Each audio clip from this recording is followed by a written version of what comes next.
We will continue to follow this hearing of Twitter, Facebook, and Google. But now we have Sarah Sanders at the White House. We're bringing it to you live. Here she is. Based on the tax reform framework the president supports.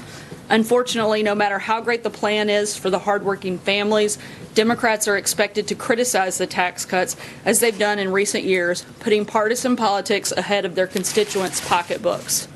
While arguing over President Reagan's 1981 tax cuts, Democrats claimed it would only benefit the rich. The Democrat Speaker of the House at the time, Tip O'Neill, called them royal tax cuts because he claimed they favored the wealthiest Americans. What really happened was more than 14 million new jobs were created over 5 years, incomes grew by over 22% for the next 7 years, and the economy grew by over 3.5% on average for the rest of the decade. Some Democrats must have been paying attention to history, because as recently as last year, they publicly supported many of the principles for which the president is advocating today. That includes lowering the corporate tax rate, which is the highest among developed nations, so that our greatest businesses can be more competitive. In fact, Presidents Obama and Clinton both advocated for cutting corporate tax rates. Senate Democrat leader Chuck Schumer in the past called our tax system upside down and inside out. And last year, he actually admitted that cutting corporate taxes is, quote, really important for American competitiveness. Minority Leader Nancy Pelosi apparently agreed because she said, quote, it is long past time for tax reform that would lower the corporate tax rate. The only thing that seems to have changed since then is who occupies the White House. Since day one, the president has been committed to jumpstarting our economy and giving hardworking Americans the raise they deserve. Under the framework supported by the president, our economy will grow, businesses will invest back in the country, and American workers will see their wages grow. In fact, the Council for Economic Advisors estimates that a typical hardworking American family would get a $4,000 pay raise. So to Democrats in Congress, particularly those who'd like to place American jobs and middle-class tax relief ahead of partisan politics, the question is very simple. Do you believe the American people deserve a pay raise? We certainly do, and that's what we'll be focused on and fighting for. The choice is yours. And with that, I'll take your questions. Steve? Sarah, where does the president stand on this tax deduction for state and local taxes? That seems to be disputed up on the Hill. Look, we've laid out our priorities for the tax cut plan. Those haven't changed. The president is going to continue working with both the House and the Senate to push forward and make sure that the principles he laid out are achieved. And we haven't made any adjustments to that at this time. Now, what about the mortgage interest deduction? Again, same point here. We haven't made any changes to the priorities that we've laid out. I'm not going to negotiate between you and I, but the president is going to be involved in ongoing conversations with members of both the House and Senate, and we've laid out what our priorities are, and we're going to stick to those as we move forward. In the conversation with Speaker Ryan just now? They're still meeting now, and we'll have a readout on that meeting once it's completed. Matthew? Thanks, Sarah. Question on yesterday's Mueller news. President Trump's nominee to serve as chief science advisor over at the Agriculture Department is Sam Clovis, and Clovis was the campaign supervisor cited in that Papadopoulos plea, and his lawyer has since acknowledged that he was the one in that plea who encouraged Papadopoulos in August 2016 to make a trip to Russia to meet with Russian officials about the campaign.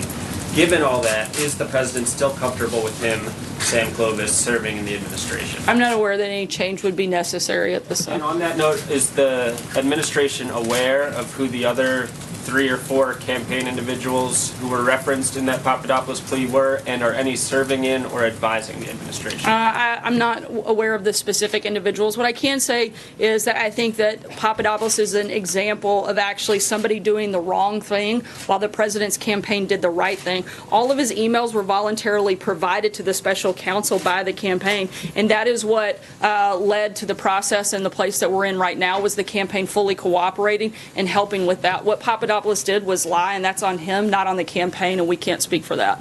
Jonathan? So the Chief of Staff, John Kelly, said that this special counsel investigation has been very distracting to the president.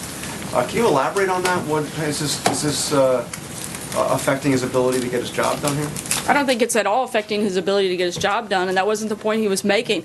You guys seem completely obsessed with this, while there are a lot of other things happening around the country, and frankly, a lot of other things that people care a lot more about. The media refuses to cover it, and I think that's the distraction. Instead of the focus being constantly on tax cuts and tax reform, my guess is if you look at the records, the questions that I take in here day out have far more to do with an investigation that, frankly, most Americans don't care too much about, and a whole lot less to do with policies that actually impact them. Why are you Glenn? so confident that the investigation won't go on much longer? Because we have confidence that it's going to come to a close in short time. Glenn, go ahead. Glenn's got a call. Maybe he needed to phone a friend to get help with his question. Sarah, Glenn, I had more faith in you to be able to ask a question all by yourself, but the other thing that General Kelly said yesterday was in reference to General Lee, and he said that the Civil War was the result of a failure to compromise. Was he suggesting that there be a compromise on the abolition of slavery? Can you expand on exactly what he was talking about? look, all of our leaders have flaws. Washington, Jefferson, JFK, Roosevelt, Kennedy. That doesn't diminish their contributions to our country, and it certainly can't erase them from our history. And General Kelly was simply making the point that just because history isn't perfect doesn't mean that it's not our history. Let me follow up. You are a proud daughter of the South. When you see Nathan, like a statue as they had in Memphis, of somebody like Nathan Bedford Forrest, who was responsible for the Fort Pillow Massacre, and other folks like that, is there a differentiation? Do you think there are certain Confederate figures who don't deserve to be honored, like Nathan Bedford Forrest? Look, I don't think that we should sit here and debate every moment of history. I think those moments took place. There are moments that we're going to be a lot less proud of than others, but we can't erase the fact that they happened. I think you have to determine where that line is. The president has said that those are something that should be left up to state and local governments, and that's not who I'm here representing today, so I'm not going to get into the back and forth on it. John? Thanks a lot, Sarah. Just to follow up on what you said yesterday and what you have reiterated today about this investigation and your belief that it's going to be wrapping up soon. Yesterday you said that those are the indications that we have at this time. From your point of view, is what you're saying wishful thinking? Is it spin? Are you getting leaked information that gives you that indication? Why do you continue to say that you believe that it is wrapping up soon? Again, that position has not changed, and we do think that it will wrap up soon. I didn't say it would be 3 or 4 days. I said soon, and we hope that that's the case, in large part because we know that the facts are on our side. There was no collusion, and we're looking forward to moving forward and hoping that you guys can as well. And we can actually start talking about and focusing on some of the things that I mentioned to Jonathan that we feel the American people would rather the conversation be turned towards. Jessica? Was hearing at the Sorry, I'm gonna keep Papadopoulos hearing, moving, I just John. want to ask you this one thing about one of the prosecutors that is on Bob Mueller's team. At the plea hearing for Mr. Papadopoulos last month, he hinted at the possibility of more to come in the investigation. He said the Mueller probe is, quote, a large-scale, ongoing investigation of which this case, the Papadopoulos case, is a small part. So, given what he said as an officer of the court, are you disagreeing with anything that he said in his remarks during that plea hearing? Maybe his references in looking more to come between the Democrats and the Clinton campaign, since I think if there's any evidence that we've seen to date, it's between them colluding with other foreign governments, certainly not from our side. Jessica? I have one question about what the president said today, and then an Asia trip question broadly. But the first question is, the president mentioned in the tax reform meeting there that he was going to be announcing, quote, soon, some companies that are coming back to the United States. Can you either name them or give us the industry that we're talking about? You know I'm not going to get ahead of an announcement that the president's going to make. If he wasn't willing to tell you today, I'm certainly not going to step in and do Asia it. trip, the speech that he's making at APEC is being billed as a theme for the trip, as well as the Indo-Pacific. Does this administration see India as a pivotal part of your strategy when it comes to the Asia Pacific more broadly? Certainly plays a big role, and General McMaster will be here later this week to discuss the trip in greater depth and more detail, and he'll be happy to address more of those questions at that time. The former White House strategist, Steve Bannon, is saying the administration should push back harder against Special Counsel Robert Mueller. Does the president support defunding the special counsel? No, and I'm not sure what we'd push back against, since so far all they've done is come up with ways and shown more and more that there was no connection between the Trump campaign in collusion with Russia. John? Thank you, Sarah. 2 questions, please.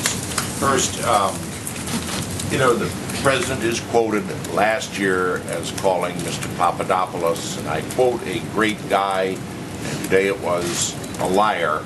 And I wonder, just to kind of clear the air, how well did he actually know him, and was he briefed by him often? Did he have frequent meetings? How well does he know this man? My understanding is the only interaction he ever had was the one meeting that the advisory council gathered together, where he was in a large group of other people in the room, and to my knowledge, that's the only interaction they ever had. Again, this was a campaign volunteer. He wasn't somebody that was a senior advisor, as many of you want to bill him to be. He was somebody that played a minimal role, if one at all, and was part of a voluntary advisory board. And he only That's met it. the president, the candidate Trump, one That's my time. understanding, John. That's the only incident that we're aware of. The other thing I wanted to ask was that a few weeks ago, when the president sent out Twitters about the media, he suggested that equal time be applied. Now, to many people, that was a euphemism for the fairness doctrine, something that President Ronald Reagan helped eliminate and which Democrats such as Leader Pelosi have tried to revive.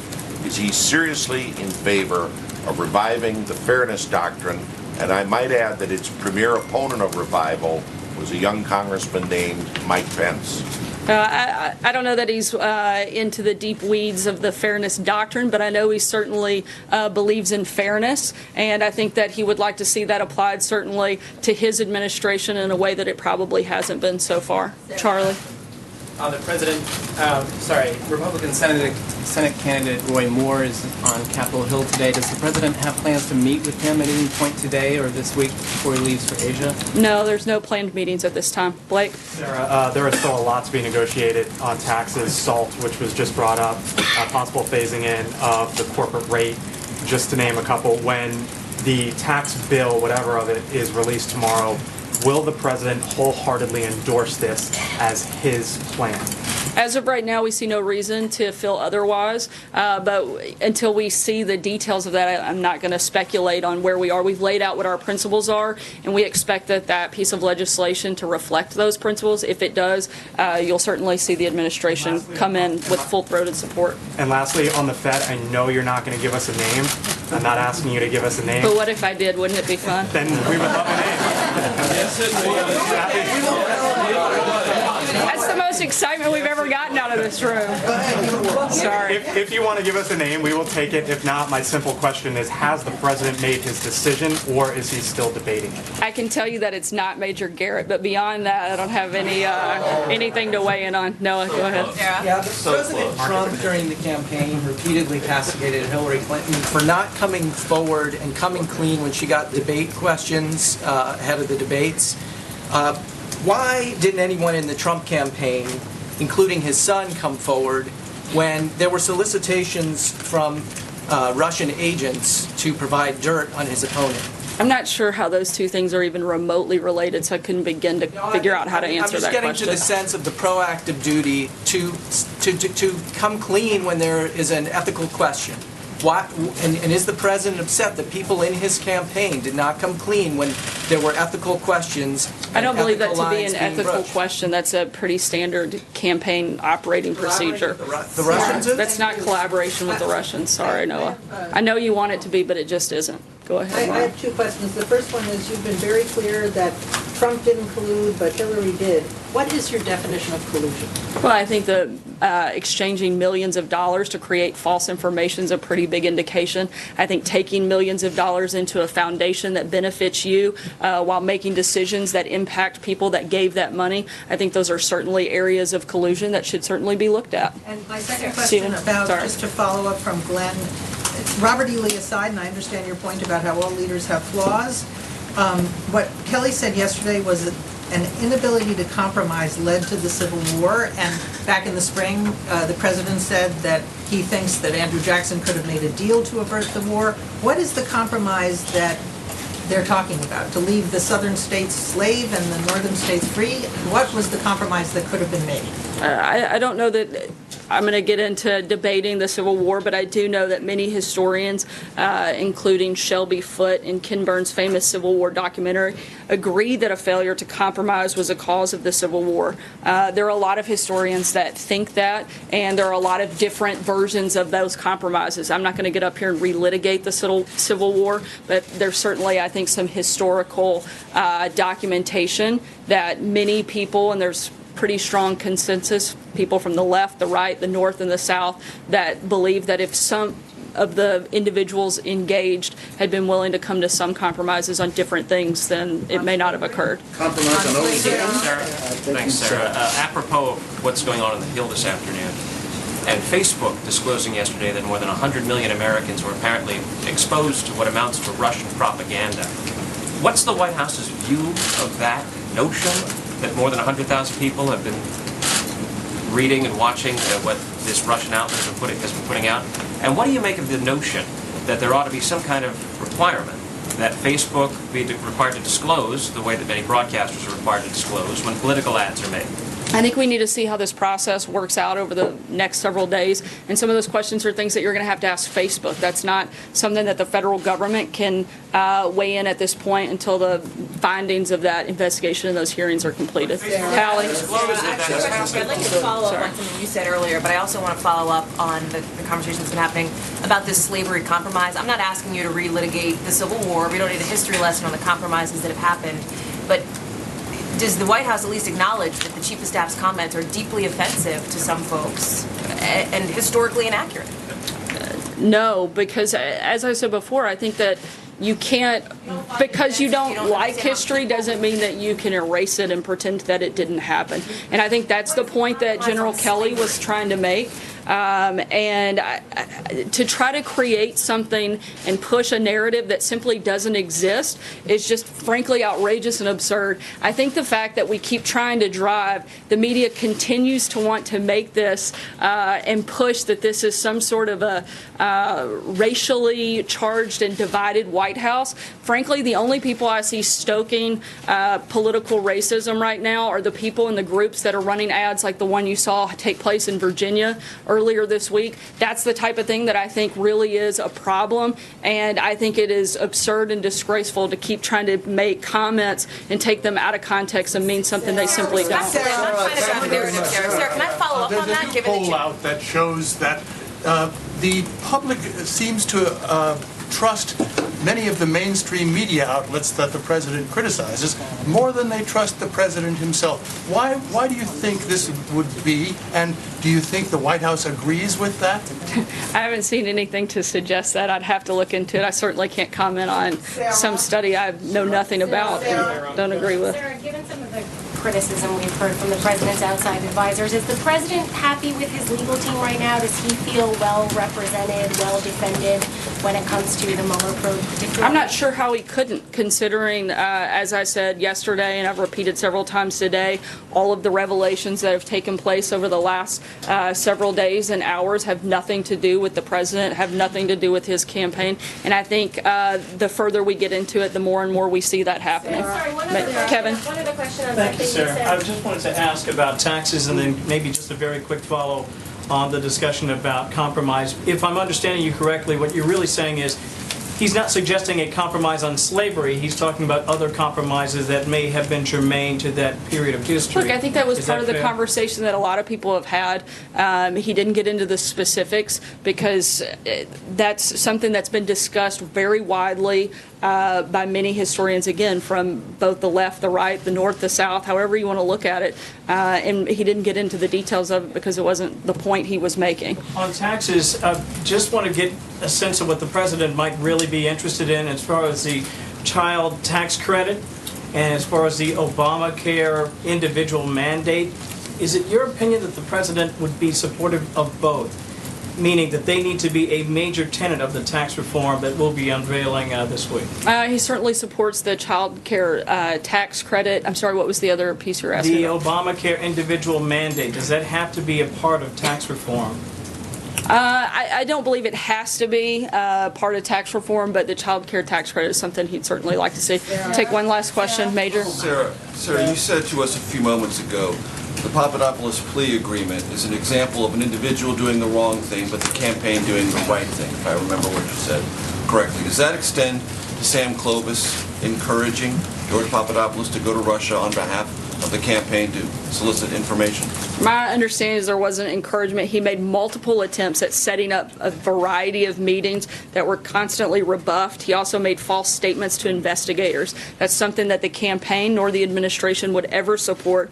All of his emails, again, were voluntarily provided to the special counsel by the campaign, and that is how they got to the place that they're in right now. Are you saying that Clovis is being misinterpreted by George Papadopoulos? I'm not getting into the detail of that. I'm talking specifically about the multiple attempts that he made in setting up a variety of meetings. There were more than one instance in which he tried to set up meetings that were rebuffed by the campaign. He lied about a lot of those activities, and that is the place that you, I think, see come through in the emails that were voluntarily turned over. One thing you said yesterday, you were asked at one point during yesterday's briefing when the president became aware that Russia was behind the hacking and possession of emails. You said, I'm not sure of the specific date of when that took place, so I'd have to look and get back to you. Yeah, I can respond to that now. The president was briefed in a pretty widely publicized meeting back in January.